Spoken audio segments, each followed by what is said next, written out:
Sini kamu. Selamat pagi, Bu. Selalu terlambat. Kamu deh, pasti terlambat. Maaf, Bu. Saya... Apa? Apa coba? Alasan kamu apa lagi? Kapan sih kamu tidak terlambat? Malas sekali ya kamu jadi anak. Saya... Dasar pemalas. Gak kapok-kapok sih kamu. Sudah berapa kali terlambat? Sana, kamu keliling lapangan basket 2 kali. Kenapa saya harus keliling lapangan basket, Bu? Kenapa? Kamu mau lawan ibu? Berani-beraninya jawab. Sudah terlambat, masih berani jawab pula. Sekarang, keliling lapangan basket 5 kali sekalian. Biar kapok. Cepat, pergi sana ke lapangan basket.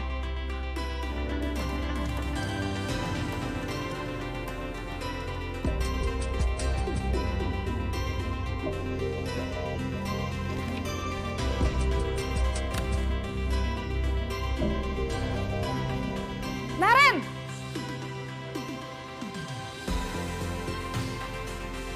Selamat pagi, Bu. Naren. Kamu kenapa terlambat lagi, nak? Ya Tuhan, Naren. Kamu senang ya bikin ibu susah ya?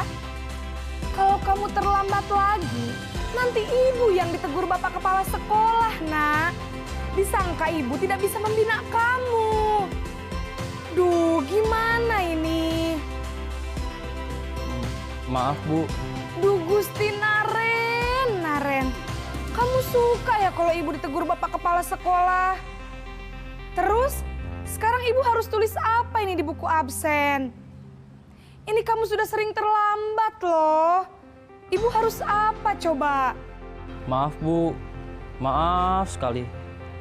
Ya sudah, lain kali jangan bikin ibu susah lagi ya, nak ya.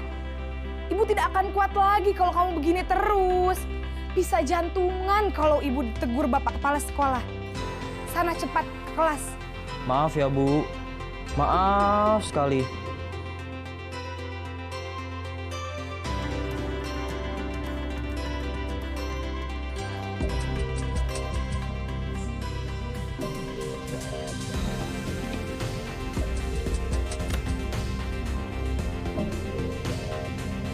Naren!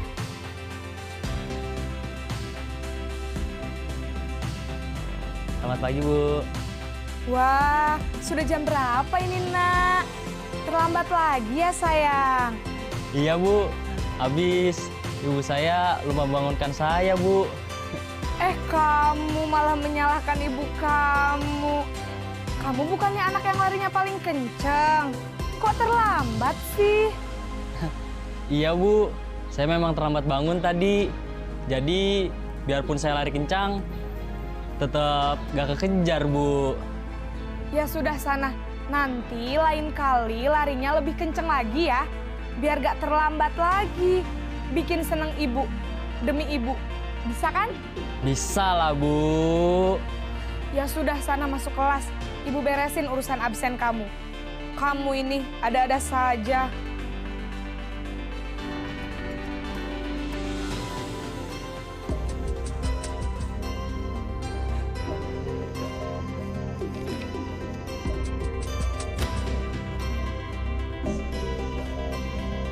Naren!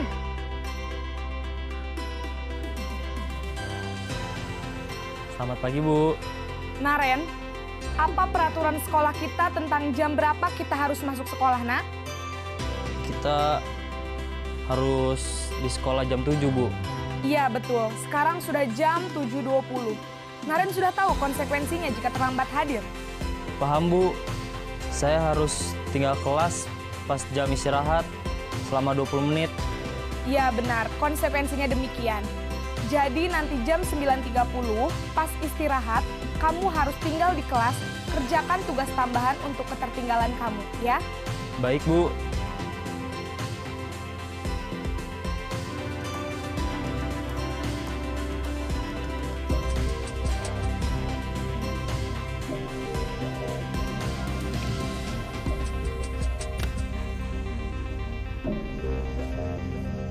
Naren!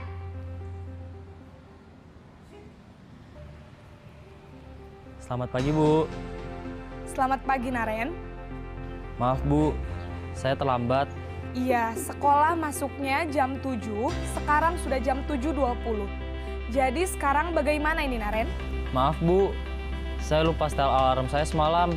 Baiklah, menurut kamu, keyakinan sekolah yang mana yang perlu kamu tingkatkan? Menghargai diri sendiri dan orang lain mungkin ya, Bu. Setuju. Jadi, apakah Naren meyakini prinsip saling menghormati tersebut? Iya, Bu. Saya meyakininya. Apakah Naren bersedia memperbaiki masalah keterlambatan ini? Bersedia, Bu. Bagaimana kamu akan perbaiki masalah keterlambatan ini? Saya akan coba untuk tidak lupa menyetel alarm saya, Bu. Baik, kalau Naren lupa menyetel alarm di rumah, ada orang yang kira-kira bisa bantu mengingatkan tidak? Ada, Bu. Kakak saya, Kak Ema. Ada lagi selain Kak Ema? Selain Kak Ema, ada ibu saya. Baik, jadi yang mengingatkan Naren adalah Kak Ema dan ibu kamu ya? Kira-kira akan mulai setel alarm kapan nih, Naren? Setelah pulang sekolah, akan segera saya lakukan.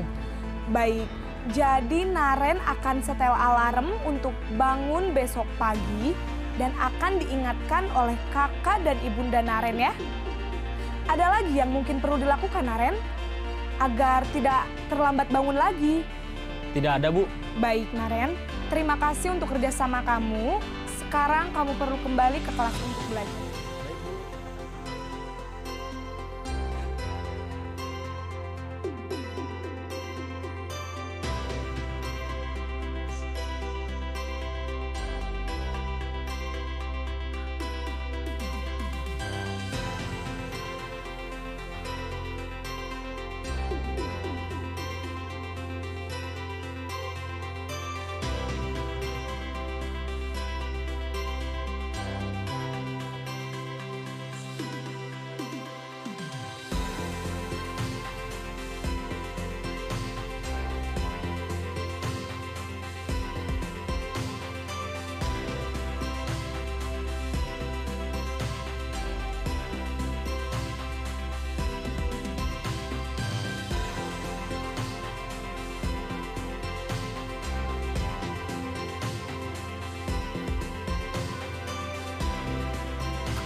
Siang, Sarah.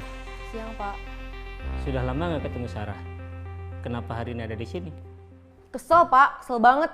Masa aku dikatain tukang fitnah, Pak? Ya aku marah lah. Aku balik ngatain Eka di depan kelas. Kesel banget. Oh, begitu.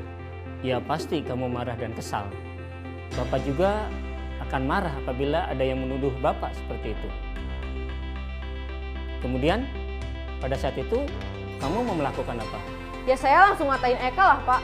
Kesel banget. Saya bentak-bentak dia depan teman-teman lain. Oh, begitu. Pasti kamu melakukan seperti itu karena suatu alasan tertentu, bukan? Iyalah, masa saya diam saja, Pak? Ya saya bela diri lah. Masa saya dituduh tukang fitnah? Ya wajar lah. Mempertahankan harga diri itu sesuatu yang penting buat kamu. Untung kamu tidak bertindak lebih gegabah lagi. Hanya membentak-bentak. Iya, Pak. Untung saya masih bersabar dan hanya membentak saja. Sudah gemes padahal. Saya pasti bela diri lah. Ya pasti ya. Tapi kamu memilih untuk tetap bertahan dan bersabar. Kamu memilih untuk tidak berbuat lebih parah lagi, bukan? Iya. Nah, sekarang coba kita lihat lagi. Tindakan kamu yang bentak-bentak Eka di kelas. Tindakan kamu itu kira-kira sesuai dengan keyakinan kelas atau prinsip kamu tidak? Enggak lah, Pak. Capek, Pak, jadi pemarah. Jadi keyakinan atau prinsip mana yang kurang sesuai dengan keinginan kamu? Ya, saya sebenarnya sangat menghargai orang lain. Mungkin saat itu saya menjadi emosi, jadi tidak menunjukkan sikap itu. Kamu meyakini tidak? Menghargai orang lain itu penting buat kamu. Yakinlah, Pak. Iya, setuju. Kita harus saling menghargai. Namun, ada juga keyakinan yang kita sepakati yang perlu kita jalankan apabila kita sedang marah, bukan? Ya, saya bisa lebih proaktif, mulai dengan diri sendiri. Saya bisa jadi lebih bersabar, mengambil waktu jeda untuk berpikir mau apa selanjutnya. Kira-kira kamu bersedia memperbaiki masalah ini tidak? Bersedia, Pak. Kalau kamu memperbaiki masalah ini, kamu akan menjadi orang seperti apa? Saya akan menjadi orang yang bertanggung jawab kali ya, Pak. Dan senantiasa proaktif. Iya, menurut kamu bagaimana rasanya menjadi orang seperti itu? Ya nyaman lah, bangga bisa bersabar dan menahan diri. Baiklah kalau begitu. Yuk kita pikirkan bagaimana memperbaiki masalah ini.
Iya.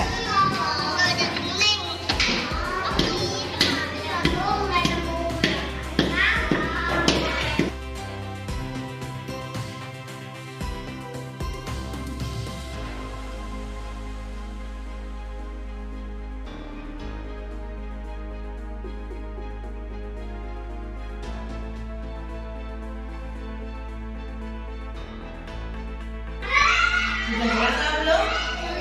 Jadi kesepakatannya bagaimana? Kalau bermain harus dirapikan, dikembalikan ke tempatnya, dimasukkan ke keranjang masing-masing. Kalau Lego dimasukkan ke Lego. Ini tempat boneka. Oh iya, boneka. B O N E A. Jadi jangan sampai gundi dimasukkan ke sini, ada posisi dimasukkan ke sini. Jadi rapi apa tidak? Tidak. Sudah sepakat ya? Anak-anak boleh bermain tapi harus di biar kelihatan bagus katanya rapi. Biar kelas kita kelihatan rapi. Kenapa tidak kalau lagi? Hari ini untuk kesepakatan kelas dari guru. Assalamualaikum warahmatullahi wabarakatuh.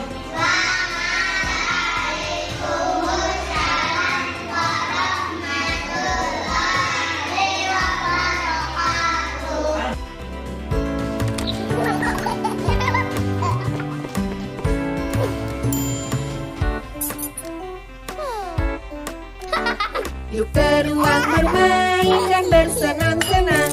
Kita punya banyak mainan dan banyak permainan. Bawa yang kita mau dan taruh di lantai. Jika sudah selesai, ambil yang lain.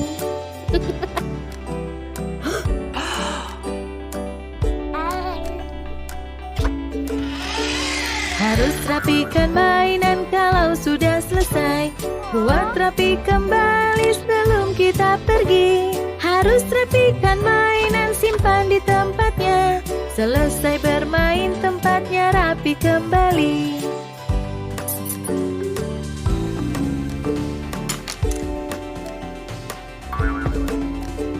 Bersihkan sampai rapi, jangan ada di lantai.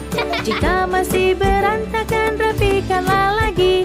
Taruh ke tempatnya, simpan semuanya. Buat ruangan bersih untuk main lagi.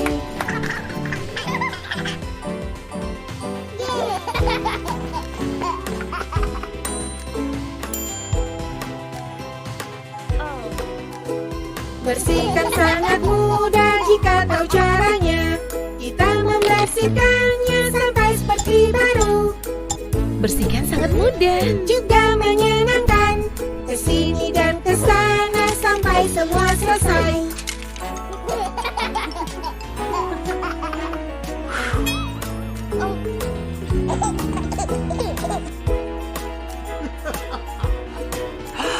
Bersihkan sangat membantu saat tahu caranya.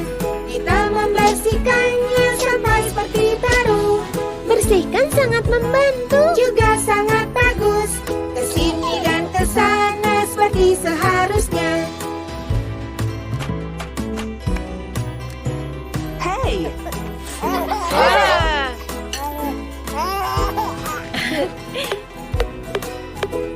Bersihkan sangat mudah juga menyenangkan. Bermain lalu rapikan sampai selesai. Bersihkan sangat mudah juga menyenangkan. Bermain lalu rapikan, kerja bagus semua. Bermain lalu rapikan, kerja bagus semua.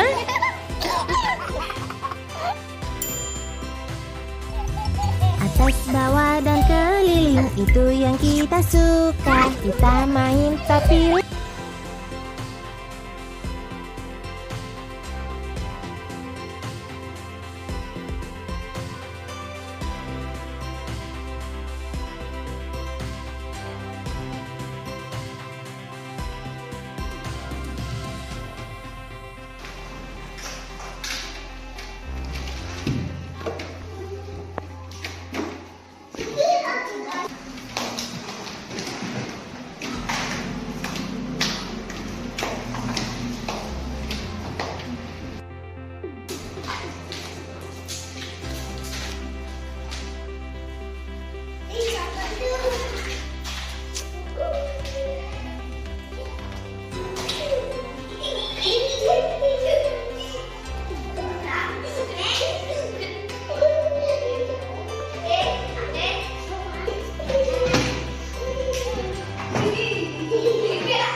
aku senang kelasku rapi.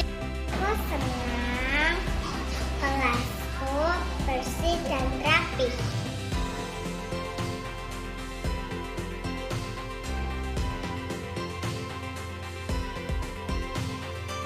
Assalamualaikum warahmatullahi wabarakatuh. Perkenalkan, nama saya Bastia SPD CGP Angkatan 6 dari TK Tunas Harapan PGRI Desa Kedung Sari, Kecamatan Gilong, Kabupaten Kebumen. Saya merasa senang sudah bisa melaksanakan aksi nyata dengan prakarsa perubahan merapikan mainan setelah digunakan. Banyak sekali perubahan yang saya lihat setelah saya melaksanakan aksi nyata. Kalau sebelumnya anak-anak setelah bermain, mainannya dibiarkan saja tanpa dirapikan dan dikembalikan ke tempatnya.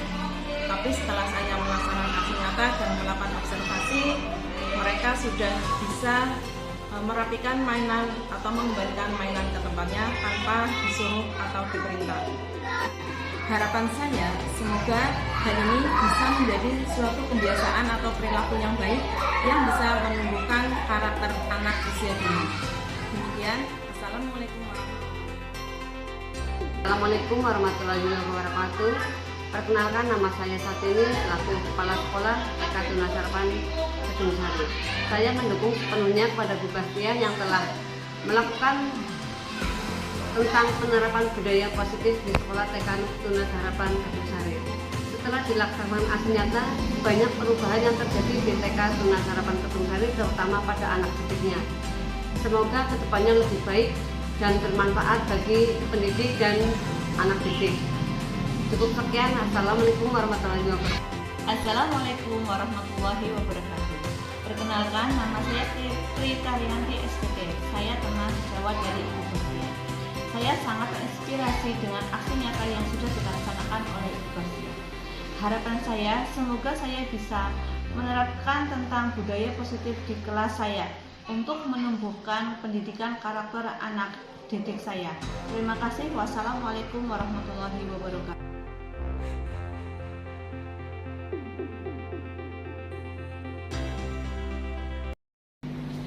Assalamualaikum warahmatullahi wabarakatuh. Bismillah, alhamdulillah, assalatu wassalamu ala rasulillah, la hawla wa la quwwata illa billah, amma ba'da. Kepada yang terhormat Kepala TK Tunas Harapan PGRI Desa Kedung Sari, yang saya hormati dan saya banggakan semua anggota kelompok Dewi Sartika. Puji syukur kehadirat Allah Subhanahu wa Ta'ala pada siang hari ini kita bisa berkumpul bertatap muka dalam rangka pengimbasan aksi nyata. Semoga apa yang nanti saya sampaikan bisa bermanfaat bagi kita semua. Sholawat dan salam semoga tetap tercurahkan kepada beliau junjungan kita Nabi Agung Muhammad Sallallahu Alaihi Wasallam, Nabi yang kita harapkan syafaatnya kelak di hari akhir. Untuk selanjutnya saya akan berbagi aksi nyata yang sudah saya laksanakan di lembaga saya, yaitu aksi nyata tentang budaya positif. Namun sebelum saya membagikan aksi nyata, kita membuat kesepakatan dulu ya ibu-ibu. Kita tidak usah tegang, kita santai saja, serius tapi santai. Boleh sambil makan, boleh sambil minum. Kita bikin suasana yang santai saja ibu, tidak usah tegang. Nanti kalau panjangan tegang saya jadi ikut tegang juga. Pertama kali saya mengucapkan terima kasih kepada ibu-ibu semua yang sudah berkenan hadir dalam acara atau dalam kegiatan berbagi aksi nyata. Karena ini merupakan satu tugas saya, yaitu membuat aksi nyata tentang budaya positif. Nah, sebelum kita melangkah lebih lanjut, saya mau tanya kepada ibu-ibu semua. Barangkali ibu-ibu semua itu tahu tentang apa itu budaya positif. Saya yakin ibu-ibu semua pasti sering mendengar istilah budaya positif. Betul apa tidak ibu? Iya, tapi tahu apa tidak artinya budaya positif? Belum. Nah, kita bicara tentang pemahaman sesuai dengan pemahaman diri kita sendiri saja. Kalau menurut saya, budaya positif adalah kebiasaan atau perilaku yang baik yang dilaksanakan secara kontinu atau konsisten. Dalam bahasa Islam istilah istiqomah lah. Kita laksanakan secara terus-menerus untuk menumbuh kembangkan karakter anak didik.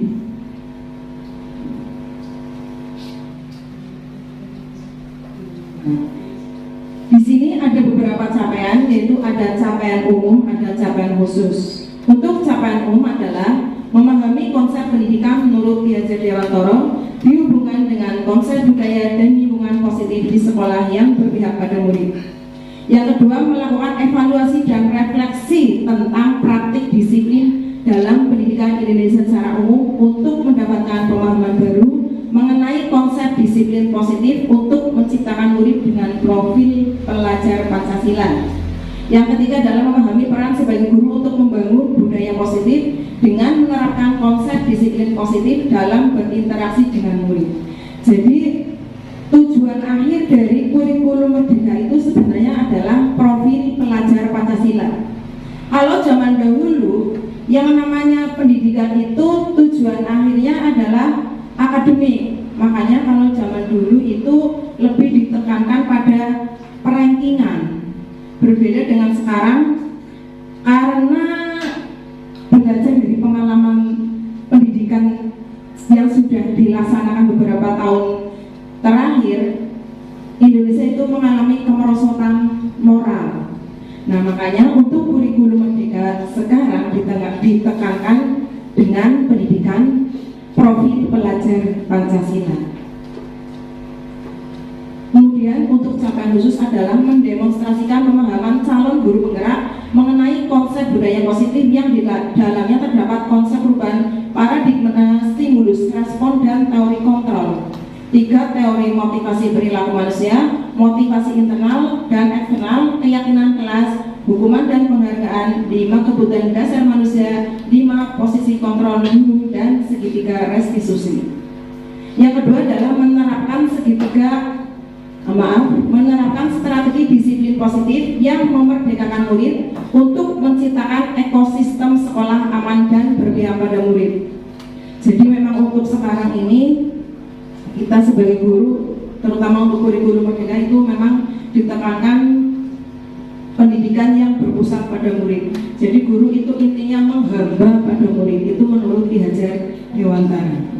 Kemudian menyusun langkah-langkah strategi aksi nyata yang efektif dalam mewujudkan kolaborasi dengan seluruh pemangku kepentingan sekolah agar tercipta budaya positif yang dapat mengembangkan karakter murid.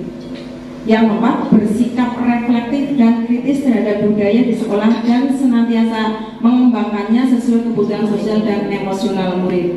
Nah, jadi untuk budaya positif ini diharapkan itu dilaksanakan secara terus-menerus, secara konsisten.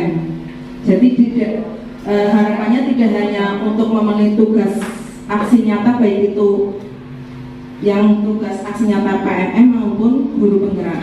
Karena untuk PMM sendiri itu pun ada aksi nyata, sebenarnya materinya itu tidak jauh berbeda dengan materi yang ada di pendidikan guru penggerak. Nanti juga kalau ibu-ibu sudah mempelajari tentang PMM, nanti ibu-ibu itu bisa membandingkan materi-materi apa yang ada di platform Merdeka Mengajar dan yang sudah saya sampaikan. Nanti ibu-ibu juga ketemu dengan ini. Jadi nanti juga ibu-ibu ada ketemu dengan restitusi, dengan budaya positif. Ini nanti ibu-ibu ketemu di platform Merdeka Mengajar. Cuma karena saya ini guru penggerak, jadi saya lebih cepat bergerak, tidak boleh santai-santai karena untuk tugas saya itu dibatasi, Bu. Jadi tanggal sekian itu harus upload, tanggal sekian itu harus upload. Berbeda dengan kalau PMM itu kan bisa lebih santai lah, kapan-kapan nggak di sini.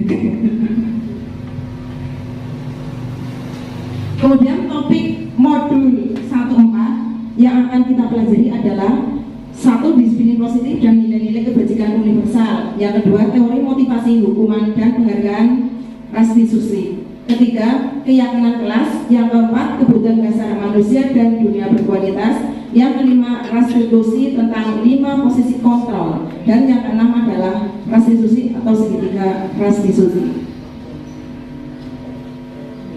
Pembelajaran yang pertama tentang disiplin positif dan nilai-nilai kebajikan universal.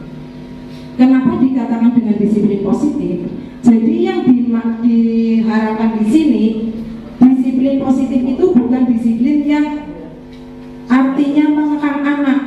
Anak itu merasa dihukum, anak merasa terkekang.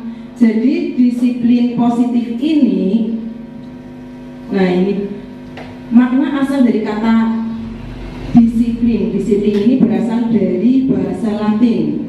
Disiplin diri membuat orang menggali potensinya menuju sebuah tujuan apa yang dihargai. Namun dalam budaya kita makna kata disiplin telah berubah menjadi sesuatu yang dilakukan seseorang pada orang lain untuk mendapatkan kepatuhan. Nah, padahal yang diharapkan disiplin ini bukan semata-mata untuk mendapatkan kepatuhan, tapi disiplin di sini diharapkan adalah disiplin yang positif.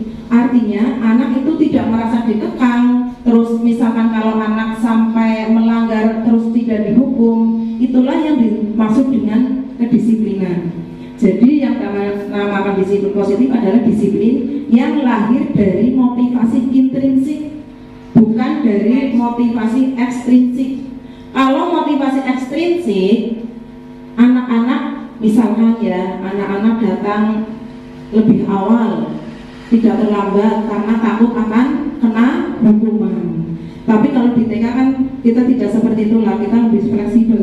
Mungkin kalau di sekolah-sekolah lanjutan seperti SMP, SMA, kalau anak terlambat mungkin kadang tidak boleh masuk, pintu gerbang ditutup. Nah itu akhirnya akan melahirkan disiplin yang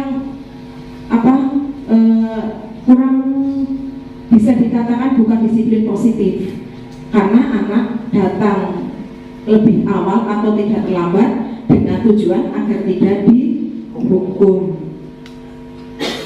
Kemudian pembelajaran yang kedua adalah teori motivasi, hukuman dan penghargaan serta restitusi.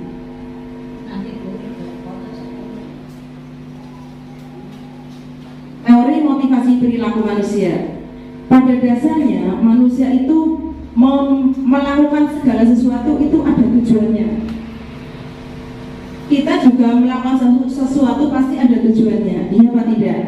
Salah satu contoh, ibu-ibu datang ke sekolah lebih awal bisa jadi karena riku, kayu pada kepala, atau bisa juga yang lain. Nah itu yang pertama untuk menghindari ketidaknyamanan atau hukuman. Nah ini tadi yang saya contohkan.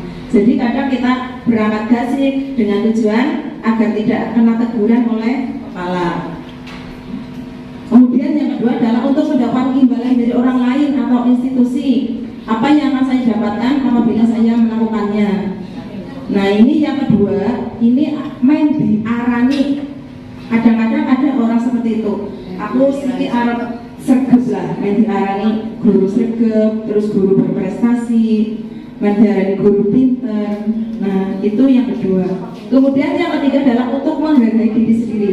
Nah ini yang diharapkan dari motivasi perilaku manusia, yang diharapkan dari maksudnya kalau yang nomor 1 dan nomor 2 ini kan motivasi ekstrinsik. Maaf saya lepas saja kata-katanya.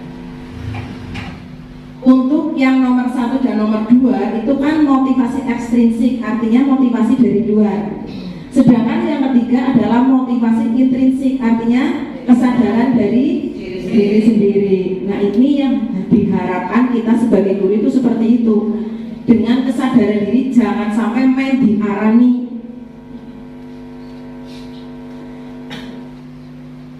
Ini tadi sudah ya. Kemudian restitusi. Restitusi adalah proses menciptakan kondisi bagi murid untuk memperbaiki kesalahan mereka sehingga mereka bisa kembali pada kelompok mereka dengan karakter yang lebih kuat. Restitusi juga merupakan proses kolaboratif yang mengajarkan murid untuk mencari solusi untuk masalah mereka dan membantu murid berpikir tentang orang seperti apa yang mereka ingin menjadi atau tujuannya dan bagaimana mereka harus memperlakukan orang lain. Nah nanti kita akan ketemu ini dengan segitiga restitusi berikut contohnya. Nah ini contoh ciri-ciri restitusi. Apa ibu-ibu bisa membaca sendiri.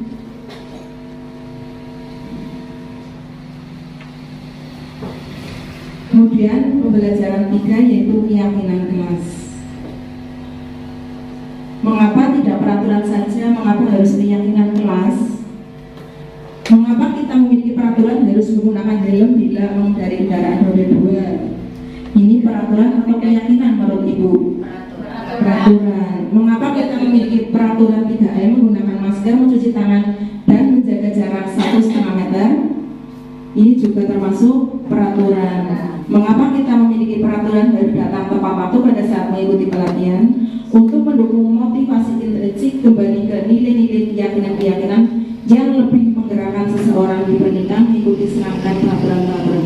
Jadi intinya untuk keyakinan kelas ini adalah kesepakatan yang dibuat bersama antara guru dan murid. Jadi untuk membuat suatu keyakinan kelas itu kita perlu membuat kesepakatan antara guru dan murid. Berbeda dengan peraturan. Kalau peraturan itu biasanya sekolah yang menentukan. Jadi kita tidak harus kita tidak perlu membuat kesepakatan. Yang diharapkan oleh anak-anak itu maunya bagaimana. Itu suatu peraturan. Biasanya kalau peraturan itu sifatnya mutlak, harus dilaksanakan dan harus dipatuhi. Nah, keyakinan kelas ini sifatnya lebih fleksibel, jadi kita lebih menggali apa yang diharapkan oleh murid-murid kita. Jadi ada kesepakatan antara guru dan murid. kemarin saya juga membuat kesepakatan yaitu tentang apa? Ya intinya tentang budaya positif. Nah, nanti ibu-ibu juga bisa praktek di lembaga masing-masing tentang keyakinan kelas atau kesepakatan kelas. Nah ini perbedaan antara peraturan dan keyakinan kelas. Peraturan selalu kembalikan guru ke tempatnya. Keyakinan kelasnya adalah tanggung jawab. Kemudian dilarang mengganggu orang lain. Keyakinan kelas menghormati orang lain. Hadir di sekolah 15 menit sebelum pembelajaran dimulai. Keyakinan kelasnya adalah menghormati orang lain, berkomitmen. Kemudian peraturan dilarang melakukan kekerasan. Keyakinan kelasnya adalah keselamatan, menghormati orang lain. Kemudian peraturan dilarang menggunakan narkoba. Keyakinan kelasnya adalah kesehatan. Kemudian peraturan bergantian atau menunggu giliran. Keyakinan kelasnya adalah menghormati orang lain, bersabar dan seterusnya. Pembelajaran keempat yaitu kebutuhan dasar manusia dan dunia berkualitas. Jadi intinya manusia itu memiliki 5 kebutuhan dasar. Yang pertama adalah kebutuhan untuk bertahan hidup atau survival. Contohnya apa? Kebutuhan untuk bertahan hidup contohnya adalah kebutuhan primer apa saja, Bu?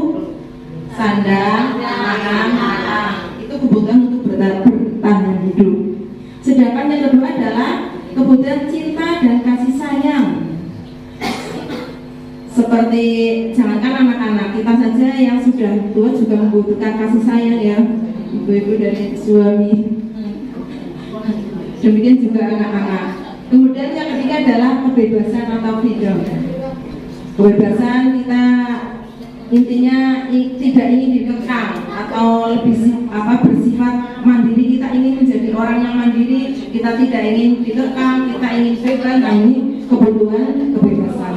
Kemudian kebutuhan kesenangan.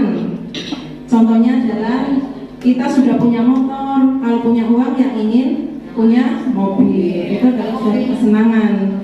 Terus kita kalau punya uang inginnya jalan-jalan, shopping-shopping, itu juga termasuk kesenangan. Tetapi nggak piknik itu juga termasuk kesenangan, karena itu juga kebutuhan dasar. Kemudian adalah kebutuhan dasar manusia, kekuasaan. Kekuasaan ini contohnya adalah ingin diakui, terus ingin berprestasi. Itu contoh kebutuhan dasar manusia. Selanjutnya adalah pembelajaran 5 tentang 5 posisi kontrol. Silakan ibu-ibu memperhatikan contoh 5 posisi kontrol guru.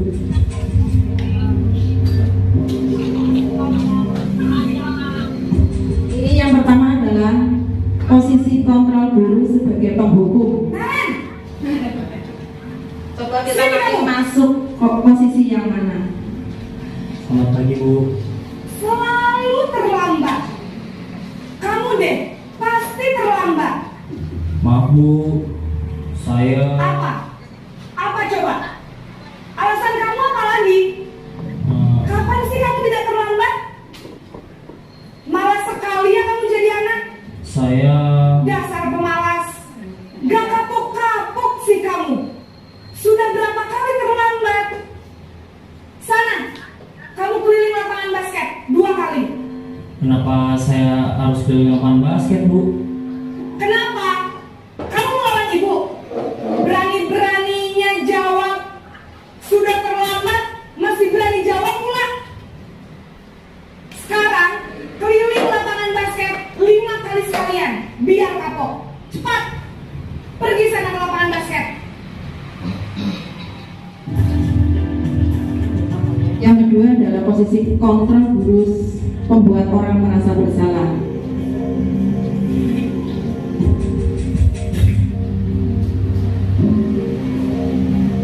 Naren!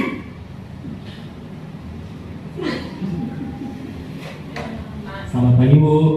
Naren. Kamu kenapa terlambat lagi, nak? Ya Tuhan, Naren. Kamu senang ya bikin ibu susah ya? Kalau kamu terlambat lagi, nanti ibu yang ditegur bapak kepala sekolah.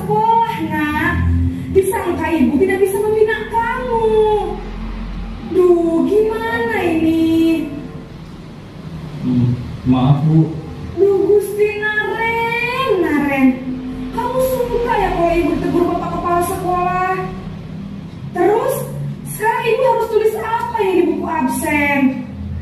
Ini kamu sudah sering terlambat loh. Ibu harus apa coba? Maaf Bu, maaf sekali. Ya sudah, lain kali jangan bikin ibu susah lagi ya nak ya. Ibu tidak akan kuat lagi kalau kamu begini terus. Bisa jantungan kalau ibu tegur bapak kepala sekolah. Sana cepat kelas. Maaf ya Bu, maaf sekali. Posisi pembuat rasa bersalah berbicara dengan nada tenang. Kemudian posisi sebagai teman.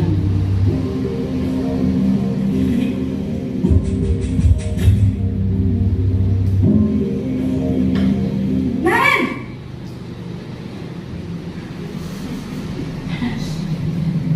Selamat pagi Bu. Wah, sudah jam berapa ini nak? Terlambat lagi ya sayang. Iya Bu, habis ibu saya lupa bangunkan saya Bu. Kamu malah menyalahkan ibu kamu. Kamu bukannya anak yang larinya paling kencang. Kok terlambat sih? Iya Bu, saya memang terlambat bangun tadi. Jadi biarpun saya lari kencang, tetap gak kekejar Bu. Ya sudah sana. Nanti lain kali larinya lebih kencang lagi ya. Bikin seneng ibu demi ibu. Bisa kan? Bisa lah Bu. Ya sudah sana masuk kelas. Ibu beresin urusan absen kamu. Kamu ini ada-ada saja.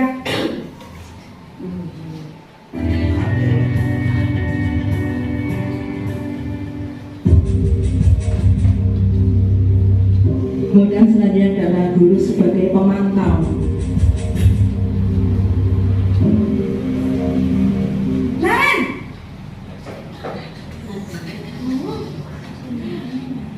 Selamat pagi Bu. Naren, apa peraturan sekolah kita tentang jam berapa kita harus masuk sekolah, nak? Kita harus di sekolah jam 7 Bu. Iya betul, sekarang sudah jam 7.20. Naren sudah tahu konsekuensinya jika terlambat hadir. Paham Bu. Saya harus tinggal kelas pas jam istirahat selama 20 menit. Iya benar, konsekuensinya demikian. Jadi nanti jam 9.30 pas istirahat, kamu harus tinggal di kelas, kerjakan tugas tambahan untuk ketertinggalan kamu, ya? Baik Bu. Kemudian adalah guru sebagai manajer.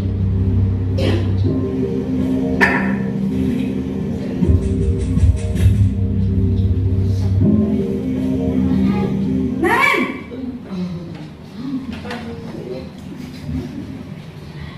Selamat pagi Bu. Selamat pagi Naren. Maaf Bu, saya terlambat. Iya, sekolah masuknya jam 7, sekarang sudah jam 7.20. Jadi sekarang bagaimana ini Naren? Maaf Bu, saya lupa setel alarm saya semalam. Baiklah, menurut kamu, keyakinan sekolah yang mana yang perlu kamu tingkatkan? Menghargai diri sendiri dan orang lain mungkin ya Bu. Setuju. Jadi, apakah Naren meyakini prinsip saling menghormati tersebut? Iya Bu, saya meyakininya. Apakah Naren bersedia memperbaiki masalah keterlambatan ini? Bersedia Bu. Bagaimana kamu akan perbaiki masalah keterlambatan ini? Saya akan coba untuk tidak lupa menyetel alarm saya Bu. Baik, kalau Naren perlu menyetel alarm di rumah, ada orang yang kira-kira bisa bantu mengingatkan tidak? Ada Bu, kakak saya, Kak Emma. Ada lagi selain Kak Emma? Selain Kak Emma, ada ibu saya. Baik, jadi yang mengingatkan Naren adalah Kak Emma dan ibu kamu ya? Kira-kira akan mulai set alarm kapan nih Naren? Setelah pulang sekolah, akan segera saya lakukan. Baik, jadi Naren akan setel alarm untuk bangun besok pagi dan akan diingatkan oleh kakak dan ibunda Naren ya? Ada lagi yang mungkin perlu dilakukan Naren? Agar tidak terlambat bangun lagi. Tidak ada Bu. Baik Naren, terima kasih untuk kerjasama kamu. Sekarang kamu perlu kembali ke kelas untuk belajar. Baik Bu, terima kasih. Nah, dari beberapa contoh tadi ada 5. Kira-kira apa saja yang tadi Ibu ingat? Yang kelima. Yang pertama adalah penghukum. Biasanya kalau posisi sebagai penghukum itu nadanya itu tinggi, inginnya marah-marah terus sambil emosi. Seperti itu. Kemudian yang kedua adalah sebagai pembuat orang merasa bersalah. Nah, ini dampaknya biasanya kalau membuat orang merasa bersalah, ini anak akan merasa bahwa dirinya itu buruk atau jelek. Sedangkan kalau yang tadi, yang sebagai penghukum, biasanya anak akan merasa dihakimi, terus merasa disakiti. Biasanya kalau kita memposisikan diri sebagai penghukum, nantinya anak-anak juga ada akan meremehkan kita. Ada anak-anak juga menirukan guru kan ya Bu, seperti itu. Terus biasanya juga anak paling bilang begini, lampu paling komen mani, seperti itu. Kemudian yang ketiga adalah sebagai teman. Nah, ini yang kalau menurut saya itu yang sering dilakukan oleh guru TK. Iya apa tidak? Kita kadang menganggap anak itu sebagai teman. Demikian juga anak menganggap kita juga sebagai teman, tidak sebagai guru tapi lebih sebagai teman. Kemudian yang keempat adalah sebagai pemantau. Pemantau ini biasanya guru akan meminta sebuah konsekuensi. Misalkan ada anak yang terlambat, biasanya guru akan meminta sebuah konsekuensi. Misalkan ada tugas yang tertinggal atau apa. Nanti kadang anak dihukum, ini konsekuensi kamu sebagai karena kamu terlambat, kamu itu harus mengerjakan ini, terus menulis ini. Itu biasanya seperti itu sebagai pemantau. Kemudian yang terakhir adalah sebagai manajer. Kalau sebagai manajer ini, guru akan lebih bijaksana dalam menyelesaikan masalah. Nah, di antara 5 posisi kontrol ini diharapkan ibu-ibu itu jangan sampai berada di posisi sebagai penghukum atau sebagai pembuat orang merasa bersalah. Tapi kadang-kadang kita juga tanpa sadar berkata seperti itu. Salah satu contohnya, saya juga kadang tidak sadar mengucap yang namanya anak-anak. Contohnya adalah tiap peraturannya kalau setiap datang ke sekolah sebelum masuk kelas, sepatu atau sandal itu diletakkan di rak sepatu. Tapi kadang tanpa sadar kita mengucapnya pada anak, orang mau cari bu guru apa ya? Nggak ada sabun-sabun bu guru sih ngesel-ngesel sepatu. Orang malah cari bu guru apa ya? Sabun-sabun bu guru sih nuturi sampah. Ini apa tidak? Nah, sebenarnya itu tidak perlu kita lakukan karena itu adalah posisi kontrol pembuat orang merasa bersalah. Nah, itu adalah contoh yang sering kita lakukan. Nah, yang paling ideal dari kelima posisi kontrol ini memang sebagai manajer. Tapi kalau posisi sebagai manajer memang kadang di TK itu kurang tepat diterapkan. Kalau saya sendiri itu lebih sering sebagai teman. Seperti itu. Tolong dihindari untuk yang posisi kontrol sebagai penghukum dan pembuat orang merasa bersalah seperti tadi ya. Apa orang merasa bu guru sebendina kesel nuturi sampah sebendina. Seperti itu adalah posisi kontrol pembuat orang merasa bersalah.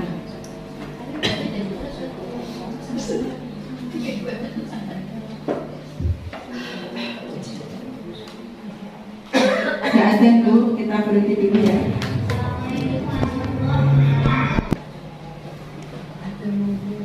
Kita lanjut ke pembelajaran selanjutnya yaitu segitiga restitusi. Nah, ini adalah gambar segitiga restitusi. Kenapa disebut segitiga restitusi? Ini adalah cara pemecahan masalah dengan 3 langkah.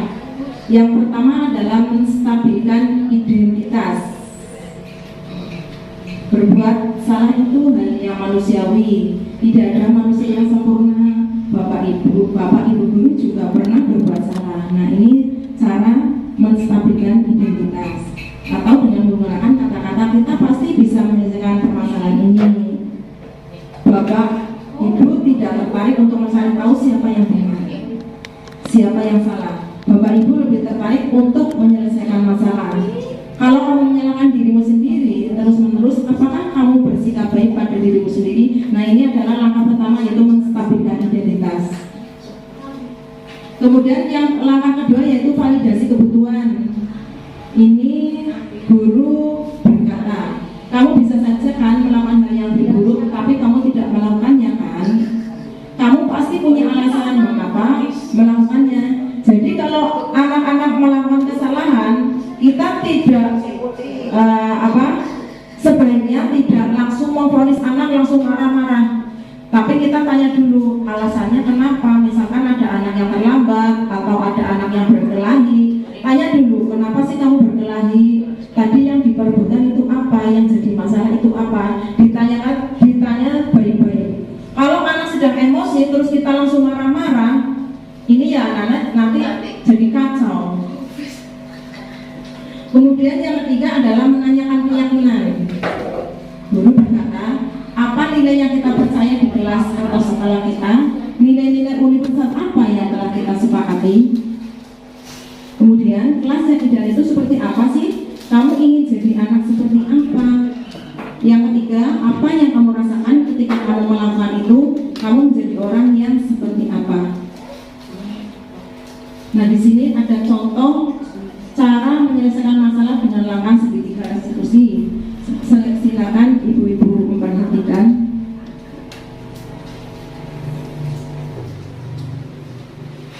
Iya, Sarah. Iya, Pak. Sudah lama nggak ketemu Sarah? Kenapa hari ini ada di sini? Kesel, Pak. Kesel banget. Masa aku dikatain tukang fitnah, Pak? Ya aku marah lah. Aku balik katain Eka di depan kelas. Kesel banget. Oh begitu. Ya pasti kamu marah dan kesal. Bapak juga akan marah apabila ada yang menuduh Bapak seperti itu. Kemudian pada saat itu kamu mau melakukan apa? Ya saya langsung ngatain Eka lah, Pak. Kesel banget. Saya bentak-bentak dia depan teman-teman lain. Oh begitu. Pasti kamu melakukan seperti itu karena suatu alasan tertentu kan? Iyalah, masa saya diam saja, Pak?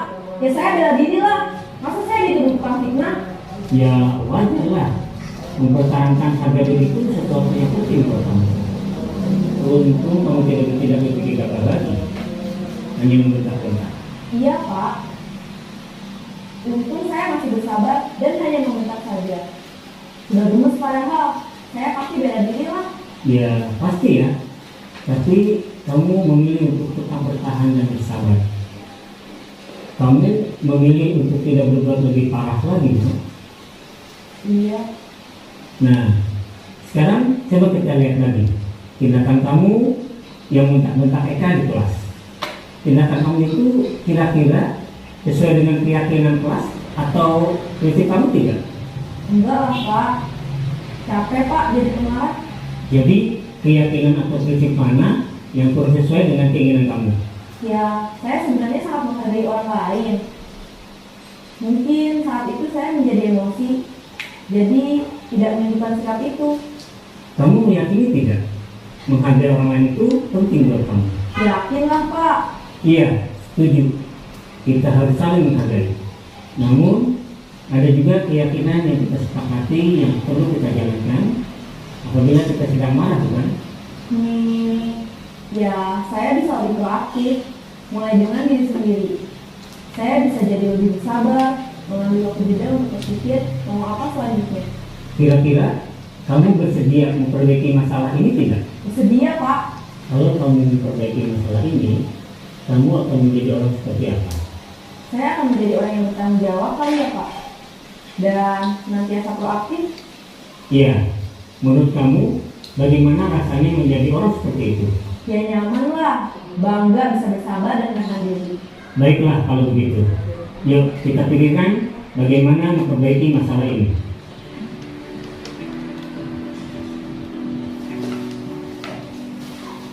Nah, itu tadi adalah salah satu contoh penyelesaian masalah dengan langkah segitiga restitusi. Kadang kalau kita sudah melihat anak berbuat salah, lihat anak berkelahi, kita itu rasanya langsung pengen marah-marah. Padahal berkelahi terus setiap hari. Ada apa sih? Kita juga tidak bisa menahan emosi. anak sedang emosi, gurunya ikut emosi, jadinya emosi bareng. Nah ini kadangnya namanya penyelesaian masalah yang kurang bijaksana itu seperti itu. Dan yang bijaksana itu kita pertama kali itu mengajak anak itu untuk duduk. Jadi jangan sampai anak dalam posisi marah, sedang emosi, kita ikut marah-marah. Nah untuk selanjutnya yaitu implementasi budaya positif di sekolah. Nah ini adalah aksi nyata yang saya lakukan di sekolah saya. Rancangan tindakan aksi nyata. Jadi untuk prakarsa perubahan saya memang mengambil prakarsa perubahan, merapikan mainan setelah digunakan, karena yang untuk mewujudkan tujuan yang besar itu perlu dimulai dari hal yang kecil. Jadi kalau kita misalkan ingin memiliki sekolah yang maju itu tidak bisa serta-merta langsung ujung-ujung sekolah kita itu maju, sekolah kita itu jaya, itu tidak seperti itu. Tapi perlu dimulai dari hal-hal yang kecil. Misalkan tentang budaya positif 5S, salam, senyum, sapa, sopan, santun, itu juga perlu diterapkan. Tidak apa-apa mulai dari hal-hal yang kecil, terus misalkan budaya antri, terus meletakkan rak di meletakkan sepatu di rak sepatu, itu juga perlu dibudayakan. Nah ini juga termasuk budaya positif. Latar belakang kenapa saya mengambil prakarsa perubahan, merapikan mainan setelah digunakan. Yang pertama adalah memberikan edukasi kepada anak untuk merapikan mainannya setelah bermain, bisa mengajarkan nilai-nilai tanggung jawab dan kemandirian. Jadi kalau misalkan anak-anak setelah bermain itu kan biasanya kadang ditinggal kadang pokoknya gurunya sih merapikan mainan. Akhirnya guru kadang bilang, apa orang lain kan bu guru, sahabat-sahabat bu guru sih merapikan bulanan. Nah itu akhirnya muncul kata-kata seperti itu. Nah dengan memberikan edukasi, maka kita bisa menerapkan nilai-nilai tanggung jawab dan kemandirian. Yang kedua adalah untuk mendukung proses belajar yang aman dan nyaman. Perlu suasana kelas yang kondusif. Jadi kalau mainan tertata rapi di rak, itu kan kelas akan terlihat nyaman, untuk belajar juga enak, untuk belajar nyaman. Berbeda dengan kelas yang berantakan. Kemudian kondisi kelas yang sering berantakan setelah anak bermain, tak jarang anak meninggalkan begitu saja mainan yang telah digunakan. Kalau kita bertanya, ini siapa yang main? Ya aku. Biasanya anak seperti itu. Kadang tidak mengaku kalau dia itu yang bermain. Seolah-olah dia itu kurang tanggung jawab seperti itu. Kemudian tujuannya adalah menumbuhkan dan menerapkan budaya positif di kelas serta menciptakan lingkungan belajar yang kondusif. Yang kedua, melatih anak memiliki tanggung jawab. Yang ketiga, melatih anak memahami konsep rutinitas. Yang keempat, dengan merapikan mainan setelah digunakan, anak akan berpikir dan memilah mainan untuk masuk ke dalam kotak yang tepat. Ia belajar tentang pra-matematika, yaitu mengelompokkan benda. Jadi misal di situ saya memang untuk keranjang itu saya tulis ada alat masak, ada alat dokter, kemudian ada bubik, ada boneka. Jadi dengan merapikan mainan, nanti anak akan belajar untuk mengelompokkan benda sesuai dengan jenisnya. Yang ketiga adalah tolak ukur. Anak terbiasa merapikan mainan setelah digunakan tanpa diperintah. Jadi harapannya ketika anak-anak bermain itu tanpa disuruh itu sudah merapikan sendiri. Jadi pada awalnya memang anak diperintah atau diberi contoh. Nah nanti lama-lama akan menjadi kebiasaan. Kemudian mainan tertata rapi di tempatnya. Yang ketiga, lingkungan kelas yang kondusif. Untuk lini masa tindakan, yang pertama adalah membuat perencanaan senjata dan mengkomunikasikannya dengan kepala sekolah. Kemudian membuat keyakinan kelas. Yang ketiga, melakukan observasi. Yang keempat, menanyakan respon murid. Yang kelima, refleksi dengan teman sejawat. Dan yang keenam adalah pengibasan aksi nyata. Pengibasan aksi nyata yang sekarang saya lakukan. Kemudian dukungan yang dibutuhkan adalah motivasi dari kepala sekolah, respon murid, yang ketiga adalah kolaborasi dengan teman sejawat. Jadi saya melakukan aksi nyata ini tidak bisa sendiri, ibu-ibu. Dibantu oleh kepala sekolah, dibantu oleh rekan sejawat, bahkan dibantu oleh rekan sejawat dari luar lembaga seperti Ibu Sugi dan Ibu Tati. Terima kasih kepada Ibu Sugi dan Ibu Tati yang sudah membantu saya dalam melaksanakan aksi nyata ini. Nah, ini kondisi awal. Saya terlalu berantakan ya. Ini saya mau tidur tanpa sepengetahuan anak-anak. Kalaupun mereka meletakkan mainan itu tidak tertata rapi, tapi juga sembarangan meninggalkan. Peletakannya juga sembarangan. Ini bermain ditinggalkan begitu saja. Ketika ditanya ini siapa tadi yang bermain, bukan saya Bu, seperti itu. Jadi kadang-kadang itu mereka merasa kurang tanggung jawab. Nah, pelaksanaan tindakan. Maka satu tadi sudah yang mengkomunikasikan dengan kepala sekolah. Yang kedua adalah membuat yang kelas atau kesepakatan kelas. Kalau bermain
harus sebagai contoh. Nah, kemudian langkah yang ketiga adalah melakukan observasi. Jadi setelah saya melakukan kesepakatan kelas, saya juga melakukan observasi. Jadi observasinya adalah seberapa tingkat keberhasilan kita dalam melakukan perubahan. Untuk selanjutnya yaitu sesi tanya jawab. Barangkali dari ibu-ibu ada yang mau ditanyakan, monggo. Oke. Terima kasih. Saya menanggapi aksi nyata dari Ibu Basia. Ada yang ingin saya tanyakan. Sebelumnya nama saya Sehartati dari TK Seliri Contoh PGRI Jeru Agung. Yang mau saya tanyakan tadi yang diambil itu yang diangkat tentang budaya positif merapikan mainan setelah digunakan. Yang ingin saya tanyakan, apakah anak-anak paham waktu berapa hari atau berapa lama agar anak-anak bisa menempatkan mainan yang sesuai dengan tulisan-tulisan yang sudah disediakan guru. Terima kasih. Ya, terima kasih atas pertanyaannya. Jadi tadi pertanyaan adalah berapa lama waktu yang diperlukan agar anak itu bisa melaksanakan suatu perubahan, yaitu merapikan mainan di kelas. Untuk lini masa saya itu mengadakan aksi nyata merapikan mainan di kelas, untuk observasi saya lakukan yaitu dari tanggal 3 sampai 10 November. Jadi setiap hari itu saya melakukan observasi. Kalau misalkan ada anak-anak yang belum betul